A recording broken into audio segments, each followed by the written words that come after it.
What's up gamers, and welcome to one more board game show. In today's episode we're going to learn how to play the 1 to 4 game, Sector 6. First up, let's take a look at the components you're going to need to play Sector 6. Side note, in this video I'm going to be teaching you how to play the 4-player version of this game. 2, 3-player games are pretty similar, and the 1-player game is a completely different game, which I will show you in a potential another video. Okay, so what do you need to set up Sector 6?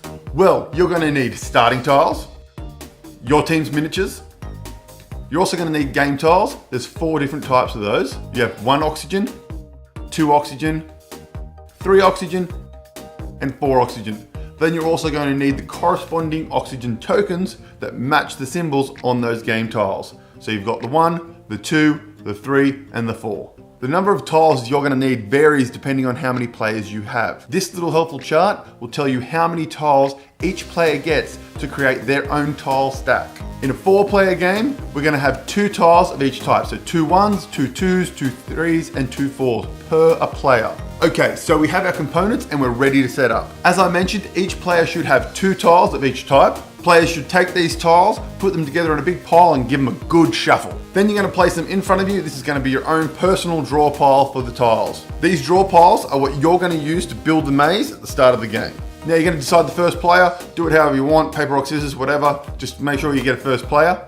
First player is going to take that tile off the top of their stack and going to place it in the center of the table. The next player around the table will take the top one of their tiles and will place it adjacent to that one wherever they like. It just has to be adjacent and touching. After that, each tile a player places must be adjacent to 2 separate tiles. Players may, instead of placing a tile from the top of their draw pile, this is placed instead of placing one of their tiles from their pile.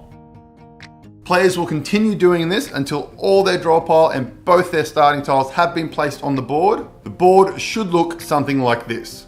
Now players will take the oxygen tokens and place an oxygen token matching the symbol on the tile. There should be no spaces on the board that don't have an oxygen token except for your starting spaces. It should now look like this. Okay, so we're done with the build phase. Now it's time to move on to the contest phase. This is the game. This is where all the action happens. Each turn, a player will choose one of their 2 miniatures on the board and move it and then perform an action.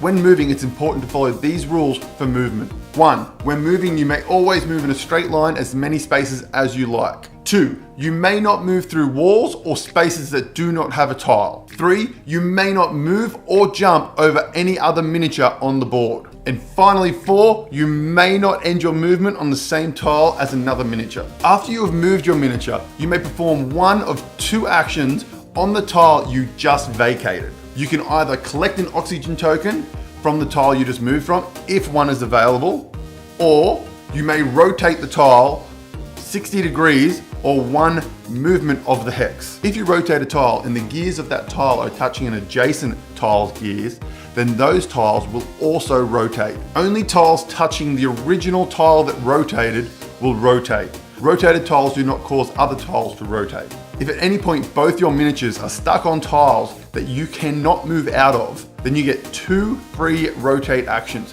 These both can be performed on the 1 miniature, rotating a tile twice, or you can split them between both of your miniatures. That is your turn for that turn, and you may not move or anything else. Player would proceed around, and once it gets back to you, then you can do your move action and then a normal action. The game ends once all oxygen tokens are off the board or covered by a miniature. At this point, players will collect any tokens that are under a miniature and put them in their own personal stash. Players will tally how many oxygen points they have all up. The player with the most is declared the winner. And that's how you play Sector 6. There are different difficulty levels that you can apply onto your maps to make the game easier or harder.